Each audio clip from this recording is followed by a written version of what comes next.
We're here in Pretoria where the Land Bank has called us as the media to come and explain to us and give a little bit more detail about the deal that has been struck between itself and some lenders. You'll remember that back in 2020, the Land Bank unfortunately did default on its payment, and it had to halt lending to a lot of agricultural, the sector as it is, or farmers, those in the agricultural sector, and it resumed once again in 2022, and since then it has been finding ways of trying to get back on track financially.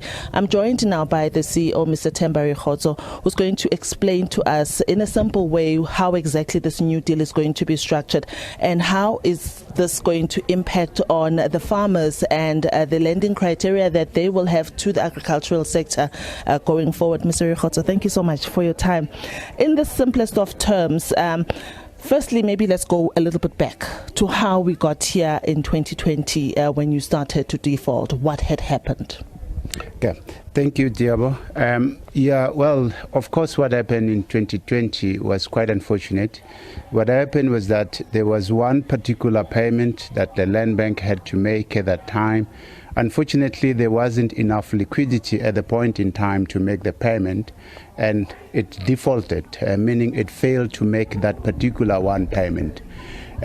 So that lender who could not be paid in 2020 accelerated, and of course, meaning the lender demanded that his loan needed to be repaid in full at that point in time.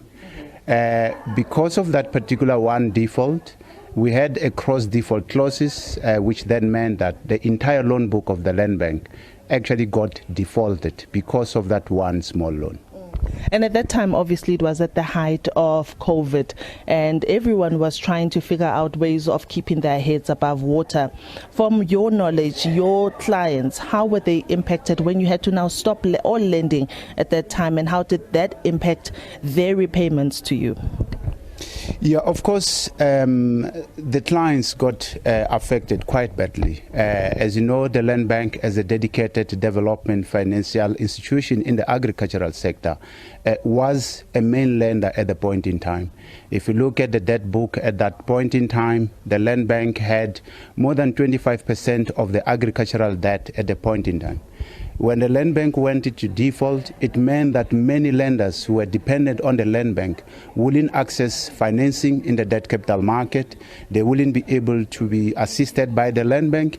So they really struggle. The void that was created by the Land Bank going into default affected the sector quite badly. Of course, you remember that it was also at the same time that we had, of course, COVID. But the agricultural sector, because of its importance and the role it plays in ensuring food security, was of course open to do business. But of course our clients couldn't access financing. It means they had to go into commercial banks and find other ways to finance their agricultural activities. Yeah. You have, it's been a long road for Land Bank to get where it is today. Could you simplify the details of how this new deal is going to be structured for the liquidity of the bank, of course? Yeah, so with this debt restructure that we are announcing today, it means that we have reached an agreement with our lenders. We have been operating in default. So with this debt restructure, it means we will, of course, get out of the default. Of course, when we are in default, there were a lot of controls, there were a lot of restrictions in what we are allowed to do. Now that we have reached an agreement with our lenders, it means the Land Bank will now start to operate as a normal financial institution. There were a lot of penalties that were charged to the Land Bank, which actually meant that our cost of funding was quite high and our pricing to our clients was of course affected. Now that we have reached an agreement with our lenders, it means now we can actually start to be paid the normal rates, we can start to operate as a normal bank, and we can start to be available to support our many clients who so desperately requires the Land Bank.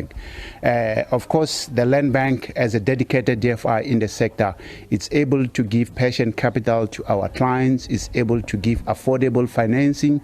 If you look at what we're able to do in the past 12 months with our blended finance program, where we approved more than 1.5 billion worth of blended finance, with about half of that actually being granted. So the land bank coming back into the market means that many of our clients will access funding, they will get affordable financing and patient capital. Yes. You did lose some good paying customers in the process. How do you plan to get them back? Of course, we have restructured our operating model. We have identified the key agricultural nodes where we have to be represented, and we are strengthening our banking function. So with the strengthening of our banking function, we are reaching out to many of the clients that we lost, and we're starting to talk to them, and we are recruiting them back into the land bank. Of course, many of those clients left because land bank was not there. But as for our value proposition and the amount of support they are able to get from us, many of them will tell you that they are getting only the best deals from the land bank. So we are confident that we'll be able to get many of them. Our bankers are already planning to reach out to them and start getting many of those good customers back into the land bank. Yes, but you still remain concerned about your loan book, your non-performing loan book. You did say on the podium there, you put a figure of 50%, I think, of about 8 billion of your non-performing loans. Tell us more. Yeah, of course, the quality of our loan book today, it's a major concern. A little over 50% of our current loan book is non-performing. Of course, there's got quite a long history, and part of that history is why the land bank went into debt default. The main focus from now going forward is for us to remediate that big non-performing loan book and cure the majority of it. We have got many different strategies that we are deploying to ensure that through our workout and restructure, we are able to support many of our clients, the clients that are able to go back into productive agricultural activities. We have got additional funding that will extend to those clients. Those that need forbearance packages to be able to be given sufficient time to go back into production, we are doing that. And of course, there are many strategies that we are deploying. It's actually the biggest focus area for us going forward. Of these strategies that you are deploying, how would those help in getting you out of the credit status, the junk credit status that the bank, I think, was in 2022? Have things since changed? Do you foresee that your credit rating, since you're going out in the market, that obviously plays a big role? How do you plan to help boost up your credit rating? Yeah, of course, supporting the non-performing clients will help with our financial sustainability. It will strengthen the quality of our loan book. It will mean that we have got many of our struggling clients that will be able to go back into production, and it will mean that we are able to collect we'll be able to collect from those clients, which will, of course, boost our liquidity. It will help us with our credit rating. The high non-performing loan today doesn't help with our non-performing loans. So there are a lot of plans that we are working on to ensure that we are able to build a good credit status going forward. We plan, of course, to go back into the debt capital market, and we need a good credit status going forward. So we hope that, of course, helping these clients and strengthening our loan book will all contribute to that, which will strengthen our case when we go back to the market. And lastly, do you have a specific strategy on how you are bringing in the small and emerging farmers, those that desperately do need this funding, and maybe their books themselves are not, their books are not very strong enough right now to approach the bank? Is there a way that they could be brought into the fold? Yeah, most definitely. We do have a strategy for upcoming small-scale commercial farmers. We anchor that strategy into our partnership development and ecosystem coordination, which is really anchored on us creating market access opportunities for those farmers. We put together partnership agreements to help them with pre-funding support and the post-funding support. We identify the various requirements that they have in the entire agricultural value chain and start to play the role of ecosystem orchestrator and help them with connecting them to the right market access, connecting them with technical support that they require for pre-funding and post-funding. And with this, we believe that we are going to increase the chances of success for these commercial farmers. We'll remove success by chance and ensure that success comes through concerted strategic initiatives that we are now starting to deploy. And we've started to deploy that. It's not just a talk.